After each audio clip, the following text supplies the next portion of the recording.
Alors, bonjour à vous toutes et à vous tous. Nous allons poursuivre avec le chapitre 2 de géométrie vectorielle à la page 40. On a déjà parlé des vecteurs, lors de notre dernière visioconférence de vecteurs unitaires. Eh bien, on va en reparler. Je rappelle, donc c'est un théorème, si on a un vecteur A qui n'est pas nul, alors le vecteur obtenu en multipliant le vecteur A par 1 sur sa norme, ça je rappelle que c'est un nombre, parce que la norme c'est une longueur, 1 divisé par une longueur, c'est même un nombre positif, eh bien ça va correspondre à un vecteur unitaire, c'est-à-dire de longueur 1, que l'on va noter A avec un petit U ici. Alors faites bien attention de ne pas oublier ce petit U en un peu plus petit et en indice U pour unitaire. Et ce vecteur, il a même direction et même sens que A. Pourquoi même direction? Enfin, alors c'est expliqué après. Alors A unitaire, c'est un vecteur de même direction que A parce qu'il est collinaire. Je rappelle qu'un vecteur qui est multiplié par un nombre, c'est la définition de collinaire. On peut le voir là sur ce dessin. On a A et A unitaire. De même sens, parce que 1 sur A, c'est un nombre qui est positif, puisque une norme, c'est une longueur, et 1 divisé par un nombre positif, c'est positif. Donc de même sens. Donc, ce sens ici est le sens de A elle-même. Et puis, on va démontrer que la norme vaut 1. Alors, la norme de A unitaire, je remplace A unitaire par la définition, c'est-à-dire 1 sur la norme fois le vecteur A. Ce 1 sur A, sur la norme de A, c'est un nombre positif. Donc, grâce à la proposition de la page 37, on peut le sortir de la norme. Normalement, il faudrait mettre une valeur absolue, mais comme il est positif, pas besoin de mettre une valeur absolue. Et après, on peut simplifier cette norme et celle-ci. Et il nous reste que des 1. Donc, on a bien que la norme du vecteur est égale à 1. On peut terminer aussi, je vous rappelle, une démonstration en mettant ce petit symbole. Alors, passons à l'exemple 3. Nous avons un vecteur A qui est donné dans l'espace et on doit trouver un vecteur B qui est unitaire, donc de norme 1, qui est collinaire à A et de sens opposé. Donc, c'est-à-dire qu'il est de l'autre sens. Il va dans l'autre sens que le vecteur A. Alors, si on représente le vecteur A,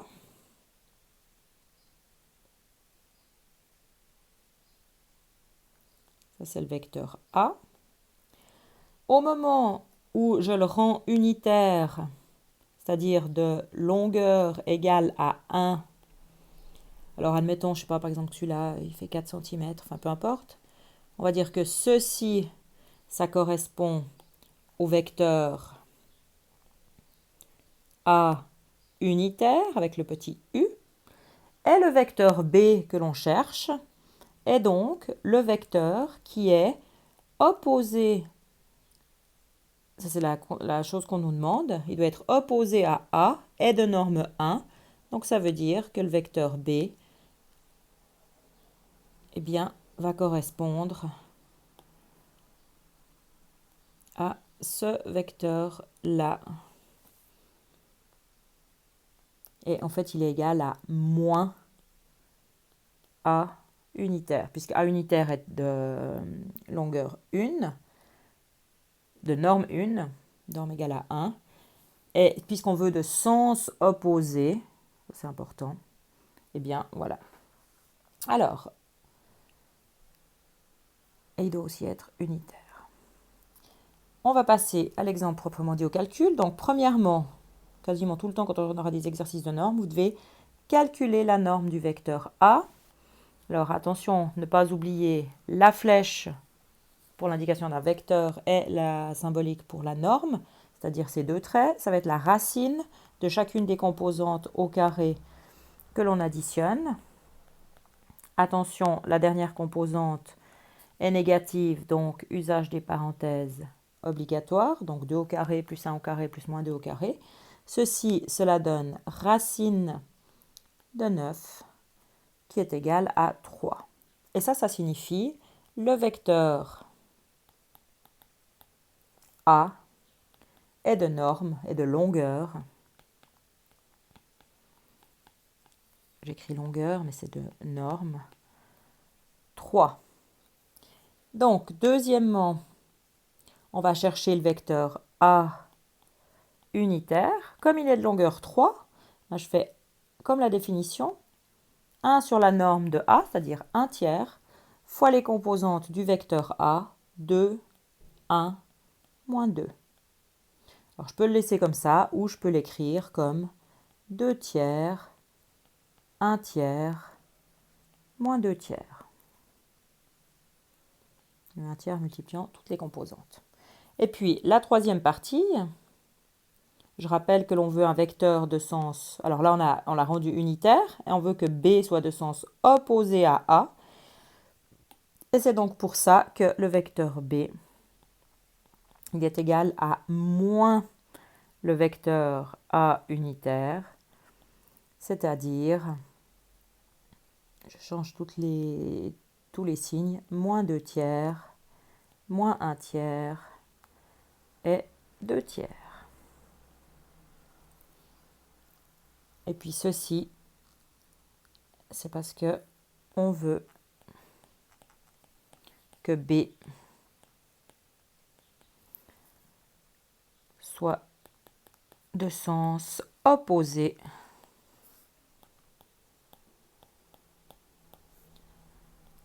au vecteur A.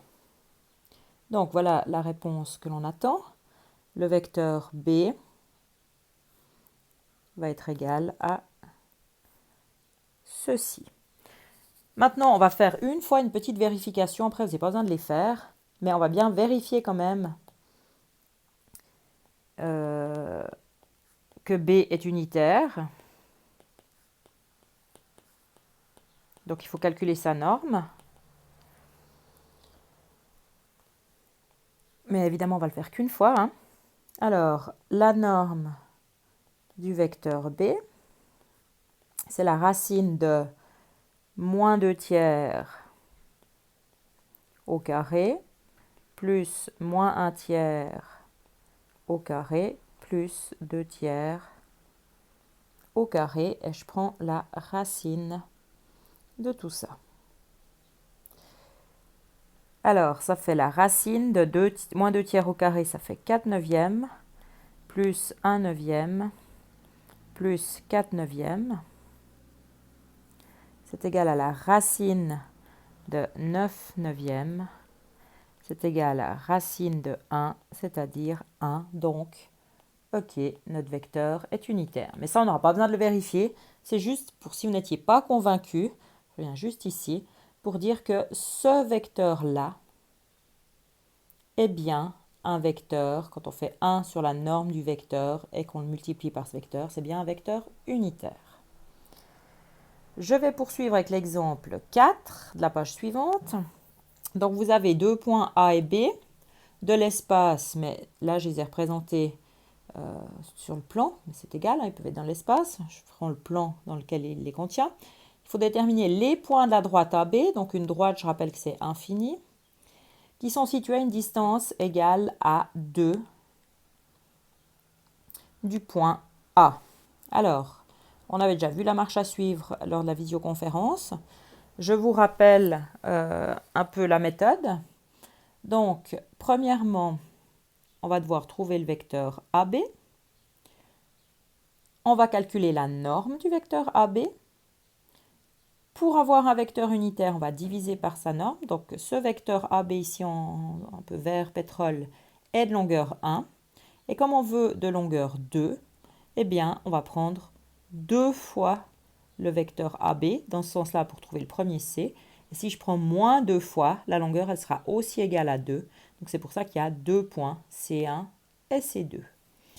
Alors, ça va faire quelques petits calculs, mais pas si compliqué que ça. Donc, premièrement, on calcule le vecteur AB. Donc, les coordonnées de A, 1, 6, 3. Les coordonnées de B, 7, moins 2, 3. Donc, on calcule les composantes du vecteur AB. Là, je pense que vous prenez l'habitude, hein, mais si jamais, pour aller de 1 à 7, on est monté de 6, ou 7, coordonnées d'arrivée moins 1, ça fait 6. Même chose, 6 pour aller à moins 2, ça fait moins 8. Et 3 pour aller à 3, on ne se déplace pas, donc 0. Ça, c'est le vecteur AB. Ensuite, on doit calculer la norme du vecteur AB, la longueur du vecteur AB, c'est-à-dire la racine de la somme des composantes au carré, donc 6 au carré, plus moins 8 au carré. Là, j'écris plus 0 au carré, mais évidemment, 0 au carré fait 0. Et on prend la racine de tout ça. J'insiste encore une fois, la racine doit bien aller jusqu'au bout de votre calcul. Cela fait racine de 36 plus 64, c'est-à-dire 100. Et racine de 100, c'est égal à 10. Ensuite, je trouve le vecteur unitaire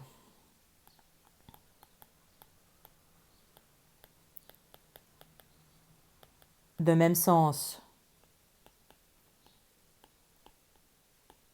que AB,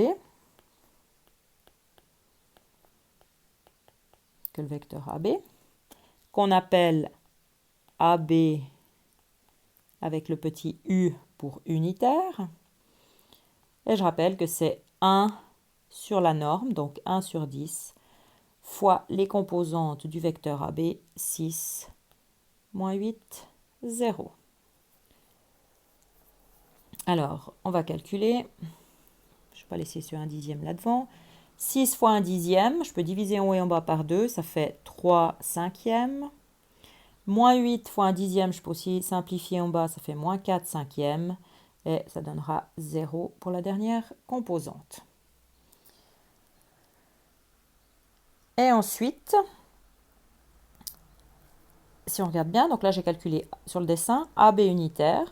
Eh bien, pour aller de A à C1, je vais prendre 2 fois AB unitaire. Et puis, je reviendrai pour la deuxième partie, donc 4, le point 4. Je vais calculer le vecteur A à C1. C'est égal à 2 fois le vecteur AB unitaire. Là, je vais dans le même sens, c'est-à-dire 2 fois 3 cinquièmes moins 4 cinquièmes et 0. Ça va donc donner 6 cinquièmes moins 8 cinquièmes et 0. Et puis, une fois que j'ai ça, eh bien, je vais utiliser une des 4 questions que vous avez rappelées aussi. Je pars de A, du point A. Je me déplace de A à C1. Ça, c'est un vecteur.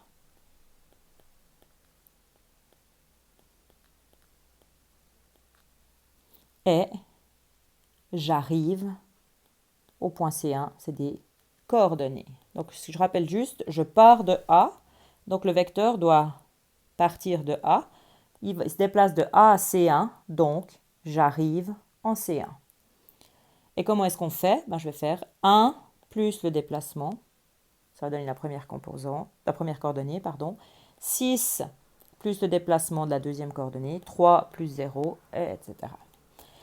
Alors, 1 plus 6 cinquièmes, ça fait 11 cinquièmes, puisque 1 c'est 6 sixièmes. 1 c'est 5 cinquièmes, et 5 cinquièmes plus 6 sixièmes, ça fait 11 cinquièmes. Si vous avez de la peine avec ça, prenez votre calculette. 6 moins 8 cinquièmes, ça fait 22 cinquièmes. Et 3 plus 0, ça fait 3. Donc ça, c'est les coordonnées du premier point que l'on cherche. Et comme il y a un deuxième point, eh bien, il y a une étape, je vais l'appeler 4', où le vecteur de A à C2 sera égal à moins, pour aller dans l'autre sens, 2 fois le vecteur AB unitaire. Et attention juste ici, ça c'est pour le sens opposé.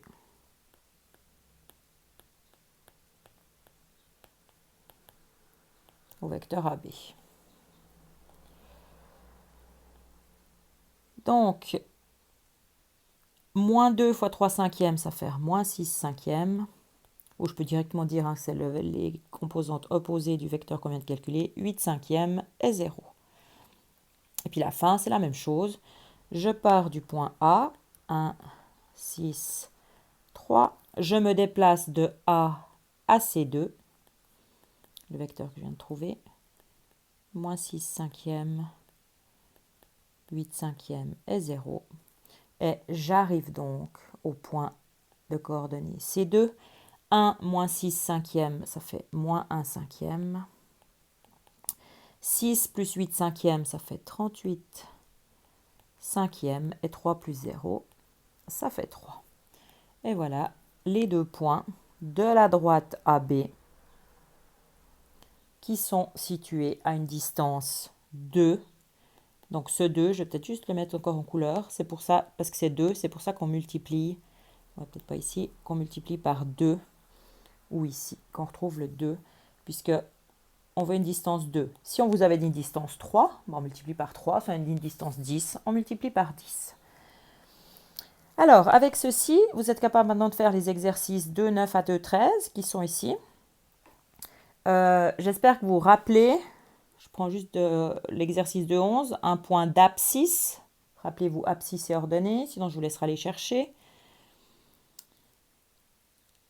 Et le reste, je pense que vous êtes capable de le faire tout seul. Et ce serait bien de l'avoir fait pour lundi prochain, c'est-à-dire lundi 11 mai. Bon travail!